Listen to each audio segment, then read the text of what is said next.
Welcome back to CIA Declassified. We've explored the inner space of the mind with Cassini. Now we look at the outer space constructed around us.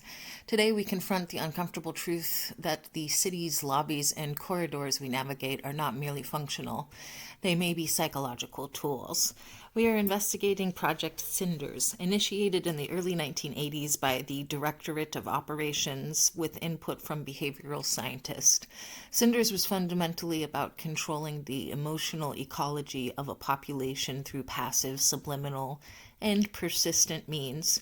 Our primary evidence is the foundation document CIA-RDP90-00624R000100080005-2, titled, quote, Applied Environmental Psychology, Vectoring Crowd Behavior and Individual Compliance, end quote. The core mission of CINDERS was to create environments that, without conscious detection, guided human sentiment. Could a specific shade of yellow or the height of a ceiling change a citizen's likelihood of questioning authority? The agency's belief was a resounding yes. If you can make a person feel small, anxious, or perpetually watched, they are inherently less likely to organize or resist. Document 00624R outlines three primary vectors for subliminal control within architectural design, specifically focusing on how to manipulate the psychological baseline of individuals in transit or awaiting service. CINDERS researchers determined that the human brain processes sharp, acute angles differently than soft, rounded curves. Sharp corners, long, unbroken sight lines, and narrow corridors were designated, quote, stress geometry, end quote. The findings in test environments, prolonged exposure to stress geometry, e.g. waiting rooms built with 90-degree corners, low ceilings, and mirrored reflective floors, resulted in a measurable increase in cortisol levels, anxiety, and a decrease in collaborative behavior. The conclusion was that angular environments foster competition and self-preservation, making collective action more difficult. Conversely, rounded open spaces promoted calm and cohesion. This vector explored the use of sound far below the threshold of conscious hearing. Unlike Cassini's use of binaural beats for deep disassociation, CINDERS employed, quote, low-level intermittent tonal dissonance, end quote. The findings, very subtle, non-rhythmic, high-frequency tones played just above the ultrasonic range, were found to mimic the sound cues associated with impending natural threats, like small, unpredictable vibration before an earthquake or an avalanche. Subjects exposed to these sounds consistently reported generalized unease, difficulty concentrating, and increased urgency to leave the space. This was effectively used to clear or disrupt unauthorized gatherings in public squares.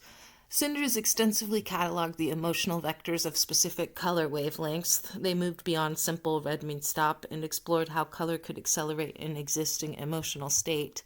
The findings, while a calm neutral color might suppress emotions, specific high saturation colors, a particularly aggressive red, for instance, were found to accelerate existing anxiety into acute panic. The document notes that the specific red was deployed in areas immediately preceding security checkpoints in certain government buildings, designed to ensure that the subject's baseline state upon interaction with security personnel was one of heightened emotional compliance. The file doesn't just contain theory, it contains deployment records for specific environments. Case Study 1. The waiting cage. Protocol. CINDERS protocols were applied to the design of the waiting area in several major East Coast transportation hubs. These spaces were deliberately overlit with cold white light, reducing perceived warmth and trust, featuring highly reflective floors, creating a constant sense of being observed, and utilized stress geometry, acute angles, and long walls. The goal was to render the waiting subject compliant and emotionally drained by the time they reached their ticket gate. Case Study 2, the suppression of open dialogue. The project specifically studied the use of verticality in public assembly areas. The CIA hypothesized that a low-slung, oppressive ceiling would naturally lead to arguments conducted in lower, less projected voices. The file concludes that ceilings above 15 feet encourage expansive thought and volume, while ceilings below 8 feet suppress both. This knowledge was used to strategically manage the interior designs of meeting rooms and legislative chambers. A quote from the document I've already listed, page 41, Summary Memo 3, Environmental Compliance. Quote, compliance is best achieved when the subject perceives their environment to be in active, though subliminal, conflict with their emotional core. Anxiety is not to be externally inflicted, but internally generated by the friction between the subject and the built geometry of the controlled space. End quote. Now we turn our attention to Appendix D of Document 00624R. While most of the file features moderate redactions, covering names, dates, in specific locations, Appendix D is essentially a blacked-out document. Pages 77 through 84 contain almost no visible text labeled only as, quote, involuntary compliance model and non-consensual deployment, end quote. Why would the agency take such extreme measures to redact this particular section? The content visible prior to this appendix deals heavily with internal controlled environments like interrogation waiting rooms or secure facilities. The redaction, we hypothesize, covers the single most unethical component of CINDERS, the use of these techniques on an unsuspecting public in an uncontrollable environment. Hypothesis A, the school or hospital protocol. The model likely describes a trial application of the full CINDERS protocol, stress geometry, sonic dissonance, and color acceleration within a domestic non-military setting, such as a large public-facing institution, like a major state university or a high-volume hospital waiting area. The CIA knew the ethical line was crossed the moment they moved from designing their own secure spaces to redesigning public spaces to manipulate citizen behavior. Hypothesis B, architectural sabotage. The term involuntary compliance model suggests a detailed methodology for achieving compliance without the knowledge or consent of the architects or owners of the space. This could detail how the agency inserted minor yet psychologically effective architectural adjustments into public infrastructure projects through shell companies or co-opted engineering firms.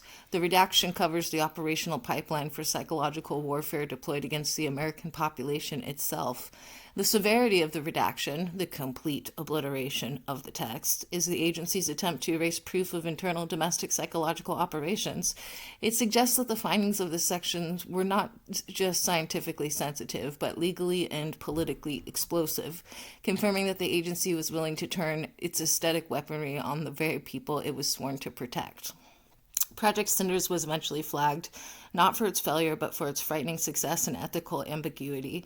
The chief ethical concern wasn't that the techniques were violent, but that they were omnipresent and unavoidable. Final determination, weaponization of aesthetics. CINDERS definitively proved that architecture could be used as a psychological instrument, confirming the ability to predictably vector human emotion and decrease the likelihood of collective political action in specific environments. 2. Dispersal and adaptation. While the formal project was curtailed in the late 1980s due to internal security concerns, the risk of these methods being turned against agency personnel, the findings were highly compartmentalized and folded into existing protocols for faculty security design, counter-interrogation site construction, and most disturbingly, urban planning consultation projects. The CIA learned that by controlling the lines, colors, and sounds of the environment, they could control the psychological state of those moving through it, making the street corner or the office lobby as potent a weapon as any interrogation room. The story of CINDERS is a potent reminder that we are constantly interacting with silent structures of power. Look around at the ceilings, the corners, the colors, and ask yourself, what is this space telling me to feel? Please like this episode and share it with someone who needs a reminder to look up and question the design of their world. Your support is crucial for continuing this deep dive into the classified history of the Cold War. Now, a final programming note. We move from the manipulation of architectural space to the manipulation of ambient energy. Our next episode, we analyze files linked to Project Pandora, the microwave warfare hypothesis. This is the agency's research into using focused high-frequency electromagnetic fields to remotely influence human behavior and physical health. Tune in for our next episode. Until then, remember, maintain your vigilance, question the shadows, and keep your critical thinking sharp. I'll see you in the archives.